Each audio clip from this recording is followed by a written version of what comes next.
olhos mais fundos ou olheiras. Eu provavelmente vou ter, quanto mais eu envelheço, você também. Vamos conversar um pouquinho sobre isso.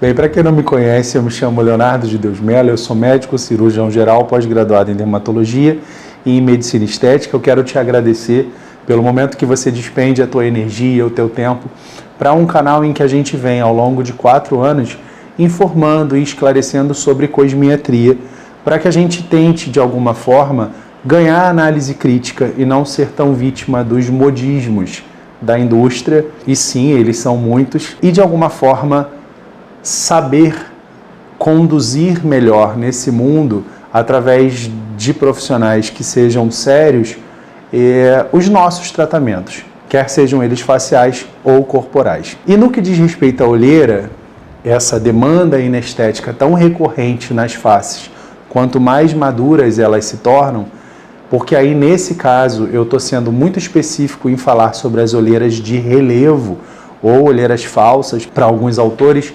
Enfim, as olheiras que são muito por conta desse encovamento, desse aprofundamento, dessa falta de substância, de algo que preencha essa região. E por que eu quis falar sobre esse assunto esta semana, exatamente posterior ao que apresentamos na semana passada, obviamente?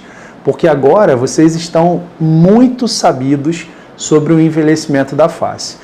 E lá, naquele vídeo, para quem não viu, eu convido a ver, porque a gente vai complementando o conhecimento.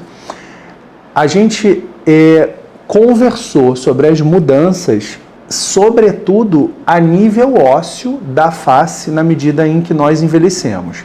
E com relação ao buraco da caveira, né, a órbita, ela vai aumentando e vai rodando látero-inferiormente, além de uma ponta que a gente vai ganhando nesse cantinho superior interno.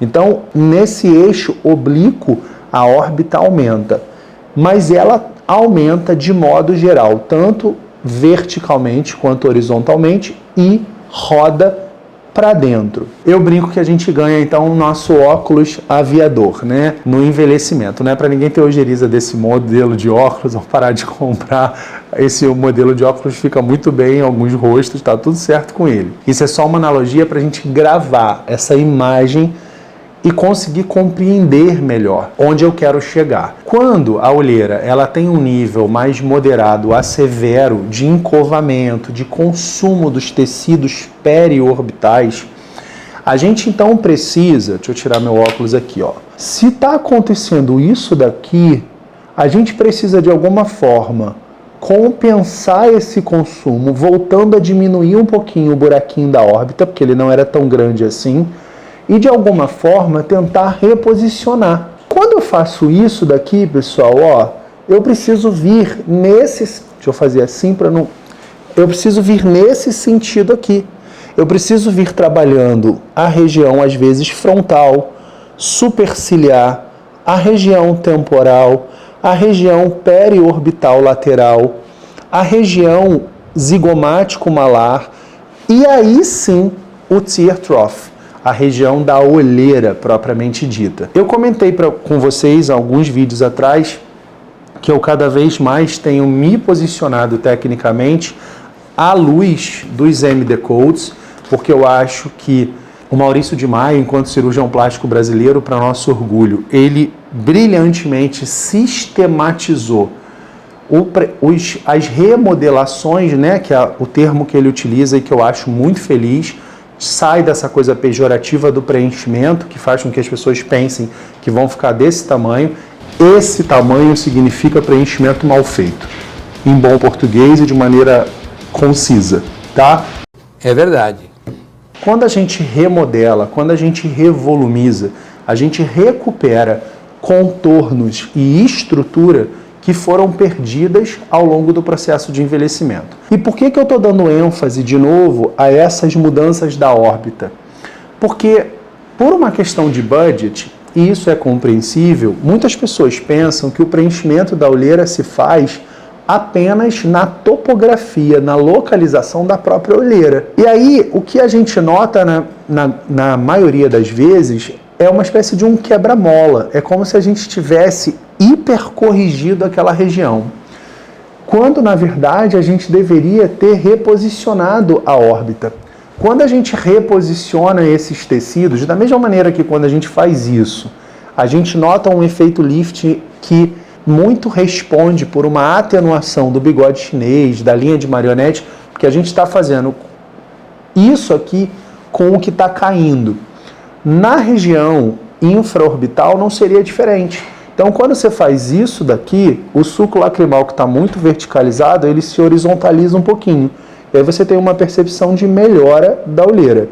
Mas, em alguns casos mais leves, dá sim para a gente pensar que essa correção pudesse ser só na região da olheira. Mas, volto a dizer, que quanto mais madura for a face, é provável que a gente precise sim gastar mais material, ácidos hialurônicos de características diferentes no que diz respeito à sua viscoelasticidade, à própria densidade e às vezes até bioestimuladores de colágeno que atrás da linha ligamentar também ajudam a reposicionar os tecidos. Porque se essa ossatura está mudando e é nessa ossatura que estão inseridos lá os nossos ligamentos que dão suporte para a órbita, na medida em que esses ligamentos por si só já vão ficando mais frouxos com a idade, e eu ainda modifico a estrutura, né, o alicerce, fica tudo bobão ali, aonde esses ligamentos teriam que estar fixos, bonitinhos, é lógico que a gente vai notar um consumo maior que vai responder por uma olheira um pouco mais pesada, um pouco mais encovada. Então, olheiras, pessoal, não é um assunto fácil.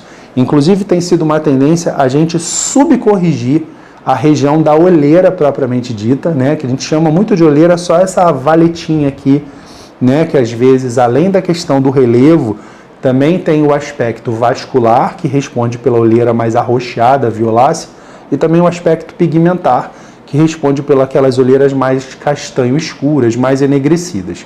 Isso é uma outra conversa, isso exige outras estratégias. Mas no que diz respeito ao relevo, compreender que cada vez mais a gente precisa pensar no preenchimento da face, das unidades cosméticas da face que respondem pelo reposicionamento do nosso óculos aviador e também, por que não, às vezes é necessário, o do próprio sulquinho que caracteriza o que a gente chama de olheira. Espero que com esse vídeo, então, especialmente depois do da semana passada, a gente compreenda melhor essa história para conquistar o que a Allergan vem chamando de Radiant Eyes, né? Olhos radiantes. Então, conquistar olhos mais belos, mas muito pautados numa proposta de tratamento periorbital, periocular, e não apenas do sulquinho que caracteriza a olheira. Tá bom? Beijo, até semana que vem e juízo com a pele.